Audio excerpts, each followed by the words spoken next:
Well, good morning, good evening, good afternoon. Thank you very much for the invitation. So, my 10 minutes will talk about the evidence for this procedure in regenerative medicine. It's a bit of a big topic, and I made a short uh, summary for you guys. This is my disclosure slide. I speak for a couple of companies, radio frequency and cryo companies, none of them uh, related to PRP or bone marrow concentrate. I'm a co-founder of Pain School International. I'm on the WIP Education Committee and I teach for a few societies. I'm going to start with the conclusion slide because it's only really a few thoughts that we can remember from one talk. So the conclusion is that there is good evidence that steroids do not work. There is good, level 1 evidence, but not much, that PRP and bone marrow does work for disc problems. And one more thought or conclusion is that if you understand the actual biomechanics, the reason why the patient developed the pain, you will be much, much more successful. And I also show you a study for that. So this is showing this building after the 1989 Loma Prieta earthquake in San Francisco. The building didn't collapse, but all the windows broke. I'd like you to think of the windows as the discs, okay?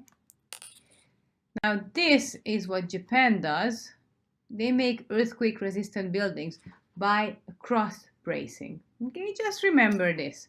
So that's one way to make a motion-resistant building. And I think it very much applies for the human body too.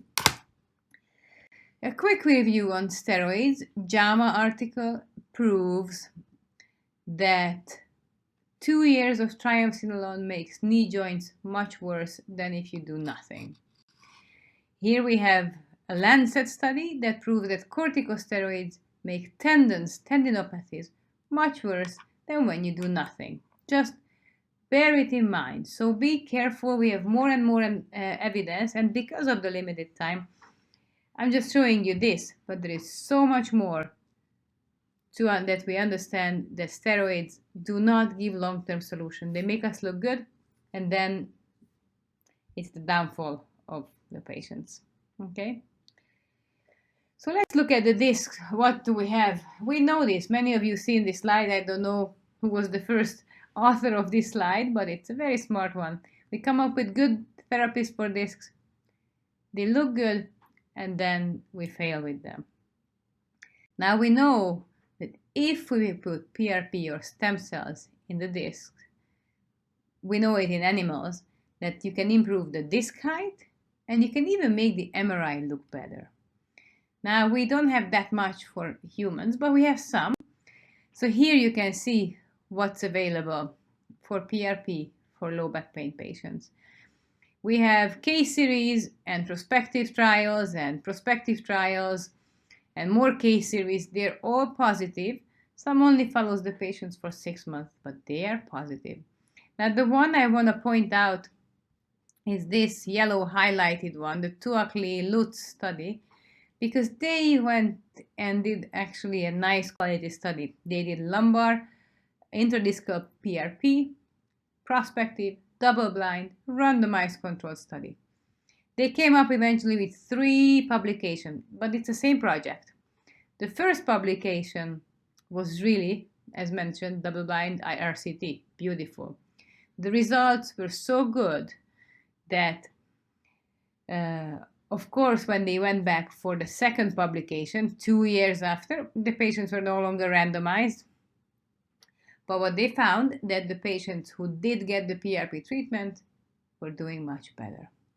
And then they revisited the question and the patients 5-9 years after the initial treatment, and they found the patients are still doing much better. They essentially included patients, 60 of them, who had pain more than 6 months, easy. They failed conservative treatment, right? It's obvious, those are the patients we inject. And they confirmed the diagnosis partly by HIZ, which is the high intensity zone on the MRI. Here is, you can see this little white thing. This correlates with discogenic pain, and it also has an 86% positive predictive value of having a positive discogram. Now let's look at the discogram. You stick your needle in the patient, in the suspect discs. Here I stick it L3-4, L4-5. You immediately see that the L4-5 disc leaks. And this was a young patient with sitting pain, so very clinically very obvious. MRI showed an HIZ, and this is what you saw, or what I saw about 5 minutes later, that even though here the contrast sits in a nice looking lenticular shape, a little later it all leaked out to the epidural space. So 2 annular tears. So this was a typical patient for the LUTS case series, which showed good results, and good results. Now, the benchmark human study is the 13 disc BMC study. It was a prospective study. He did the same thing. He confirmed the annular tear by a discogram, which is the same method. He collected data for 3 years first, and then later he published as well again.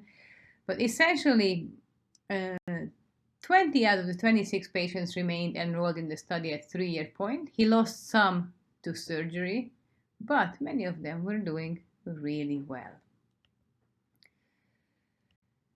This is how well they were doing. They had 67% reduction in the ODI and 73% reduction in the VAS. And this was maintained through 3 years. Now this is important because if you look at the medications, the studies last for 6 months for gabapentin or pregabalin. They don't last long, but the pain does last long. If you look at any other, I would say, mainstream standard treatment, radiofrequencies, the pain relief lasts for a year or 2. And here we have something that we can talk about lasting potentially for years. So let's get back to this. I think, and this is it's not, I want to say it's personal, it's not a personal, it's a direction in pain medicine, and many physicians think that way. It's not just me, but it really resonates with me. I think when we do disc injection, we are actually patching these broken windows.